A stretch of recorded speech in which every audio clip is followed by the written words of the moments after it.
Hello all. I hope you have watched the first two parts for chapter 1, Introduction to Globalization.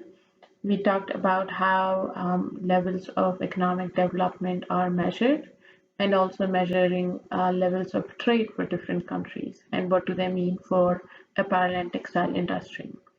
With this part, what we are going to discuss is what are the other indicators other than GDP per capita to look at economic development of countries. And this is very important as we think about a whole system and look holistically at how do we determine countries' economic. So in some cases, using only one economic indicator like GDP per capita may not be enough to correctly determine level of country's economic development. Um, for example, let's compare Italy and Qatar. What do you think? Where do you think Qatar is located? And what is Italy's level of economic development? If you did say that it was developed country, yes, Italy is considered as one of the developed countries. What about Qatar? Where is it located? I hope you know your geography well. And if you did answer that it is in the Middle East, yes, Qatar is located in the Middle East of the globe. And what do you think is Qatar's level of economic development? Look at their GDP per capita. We now know that Italy is considered to be a developed country. However, Qatar, if some of you guessed that it was newly developing country, has or a developing country has GDP per capita almost 3 times of Italy. But it would.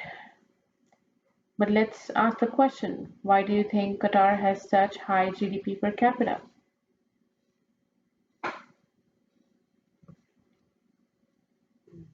What is in abundance in Middle Eastern countries? Oil exports, and that's why their GDP per capita is very high. And do you think Qatar is more developed than Italy? The other indicators. The other indicators which we generally look at is literacy rate in terms of percentage, infant mortality, health expenditure as a percentage of GDP, and education expenditure as a percentage of GDP. Now, literacy rate indicates the number of people in a country who are 15 years old and older that can read and write. It is indicative of the level of education accessibility, such as free primary education systems. Infant mortality, on the other hand, measures how many babies die within the first year from birth and reflects availability of healthcare. Life expectancy indicates how long a newborn is expected to live on average and reflects levels of nutrition and healthy lifestyle. Education expenditure includes expenditure required for education, public education for the first 15 years of a child in the country, and it is expressed as a percentage of GDP. You can also find these definitions on page number 15 in your textbook. Now, coming back to our discussion on Italy and Qatar, you can see that they are a little different, and Italy is at a higher percentage, and that's why it can be inferred that Italy is developed and Qatar is developing. There are other indicators as well which we look for, but these are some of the most important ones which we are looking at as we think about sourcing from these different countries. So again, as we go across these slides, there are more examples of different countries and what's their GDP per capita um, along with it. So these numbers are from last year GDP per capita. They may have slightly changed this year, but I don't expect to see a huge change. So as you see, newly developing countries, Afghanistan, Haiti, developing China, Dominican Republic, developed United States, Norway. Now let's think about why Haiti and Afghanistan are considered, or why is their GDP per capita so low. Think about Afghanistan and their political situation. It has been little turmoil in their political situation because of war and terrorism, and hence their economic situation has deteriorated over the years. Haiti is a very small country, and because it's one of the island countries, it is prone to natural disasters. And every time it bounces back, it is hit with some or the other natural disaster, which hinders their um, capabilities for having their economic development opportunities. So as you think about all of these, please look also at literacy rate, infant mortality, life expectancy, and unemployment. Um, these are again different examples of newly developing, developing, and developed. You would need to require to learn these or remember these, as these could be part of your quizzes or exams. Now, this we did discuss briefly during our part two discussion, and we talked about how does economic development relate to apparel industry.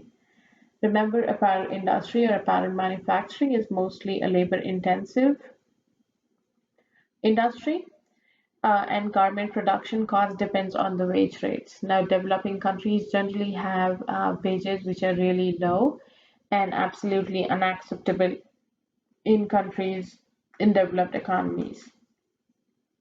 However, developing countries do tend to keep that lower, their minimum wage, to be competitive in the global marketplace. GDP per capita is an approximation of labor costs in a country, which also have implications for sourcing apparel assembly and manufacturing. Then you may ask why Somalia or Zimbabwe are not good for apparel production. As I said before, there could be other aspects which you need to take into account, like safety and stability, infrastructure, culture, political situation, natural disasters. So you would take all of these into account as you are making your decisions for sourcing from a particular country. They may have very high GDP per capita, but maybe politically they are very unrest. How does levels of economic development relate to textile industry? As I discussed before, textile industry is capital intensive and not labor intensive as apparel industry.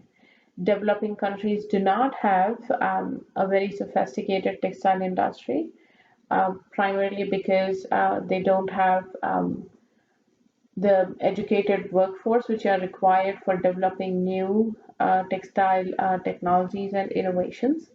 And second, as we discussed, it is capital intensive and it would require a lot of investment in terms of monies for having a robust textile manufacturing industries. However, we can see that there could be some exceptions like China and India. China and India are having robust textile manufacturing industry presence across the globe. And that could be primarily because they're large in their economy and also in terms of availability of labor and education availability to people. Um, One of the things which I did not discuss and is not there in your textbook, but I would love for you all to research on your own. It's a very cool concept. So I want you to go and look up GNH. You can just do it on your phone right now and see what does it stand for. It is one of the indicators like GDP and GNP. So I do want you to look this up and look about which country pioneered the use of GNH. I guess in the present scenario of pandemic, I think GNH becomes will become increasingly important in for future generations.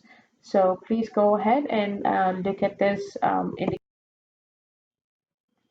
Now, as I said before, all the numbers which I gave before for GDP per capita, you can find those from World Fact Book at Central Intelligence Agency or the World Bank. So these could tell you different aspects like GDP per capita, literacy rate, unemployment rate, internet capacity of countries. So they have a lot of data, and this will be useful as you do your final projects. So be sure to check out these resources and also check resources at the end of each table in your textbook.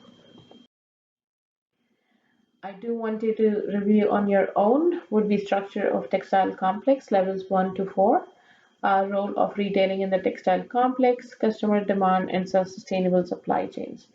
These are concepts which have been taught and discussed in previous semesters and in your other courses. So I would think that just going through those and just studying these concepts would help you understand that better.